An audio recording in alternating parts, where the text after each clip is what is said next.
नमस्कार, भारतीय नायकमध्ये आपलं स्वागत आहे। बारामती तालुक्याचा औद्योगिक चेहरा असलेला MIDC वंजारवाडी आणि रुई परिसरात सध्या विकासाच्या नावाखाली अनैतिकतेचा चिखल साचला आहे।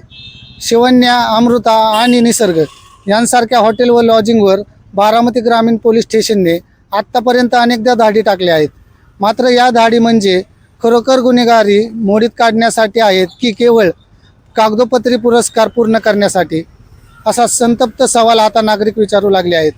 आश्चर्याची बाब अशी आहे की ज्या लॉजवर ग्रामीण पोलिसांनी रेड करून कल केले, त्याच ठिकाणी काही दिवसातच पुन्हा तेच काळे धंदे जोमाने सुरू होतात। कायद्याचा धाक उरला नाही की पोलिसांच्या आशीर्वादाने ही चक्रे फिरत आहेत, असा प्रश्न उपस्थित होत आहे।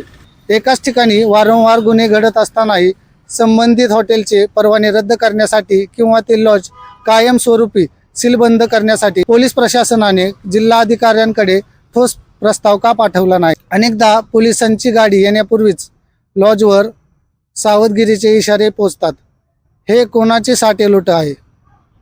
धाडीत केवळ मॅनेजर किंवा एजंटवर कारवाई होते, पण लॉजचे मूळ मालक पडद्यामागून धंदा कसा चालवतात त्यांच्यावर मोक्यासारखी कठोर कारवाई का होत नाही? बॉम्बे प्रिव्हेशन आणि प्रॉस्टिट्यूशन ॲक्टनुसार अनैतिक कृत्ये चालणाऱ्या वास्तूचा परवाना बंद करण्याचे अधिकार असतानाही प्रशासन सुस्त का? ज्या हद्दीत हे लॉज आहेत तिथल्या बीट मार्शलला रोजच्या हालचाली का दिसत नाहीत?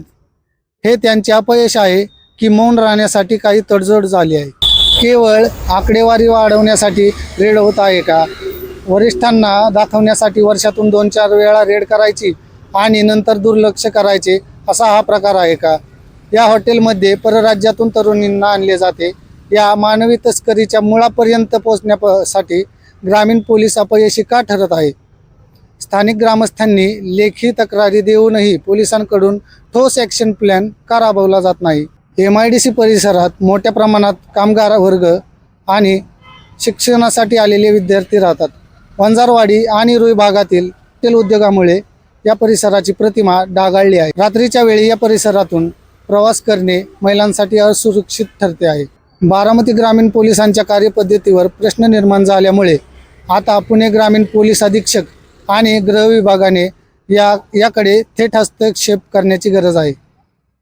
स्थानिक पोलीस स्टेशनच्या हद्दीत हे धंदे पुन्हा सुरू होत असतील तर संबंधित बीट अंमलदार आणि पोलीस निरीक्षकांची चौकशी होणार का?